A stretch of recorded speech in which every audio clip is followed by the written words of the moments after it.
ये दिल्ली कदे मतीदास नूं आड़े नाल चीरदी है। ये दिल्ली 5 वेर दरबार साहब ते हमला करदी है, पर अकाल तख्त दा झंडा अजे भी झुलदा, ते जिन्ना अकाल तख्त दा झंडा लाउण दी जुरत कीती उन्हां दी झंडियां अज भी पड़ गईयां। जिहड़ा अकाल तख्त है ना, इहदा मैं सिंपल अर्थ करां, truth is universal. Akal Takht की डेफिनेशन की है?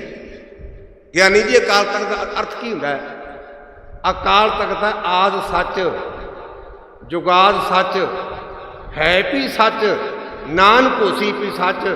आपां जिन्ने बैठे हाँ आपां काल दे अधीन हाँ। जिहड़ा कसा करदा ना, रहना इन्हें भी नहीं, जिहड़े सुनदे जे रहना इन्हें भी नहीं, ते जिहदे चरनां च बैठे हाँ ना ये मरे ना होवे सोग, देंदा रह ना चूके भोग। गुण एहो होर ना ही कोई, ना कोआ ना कोई।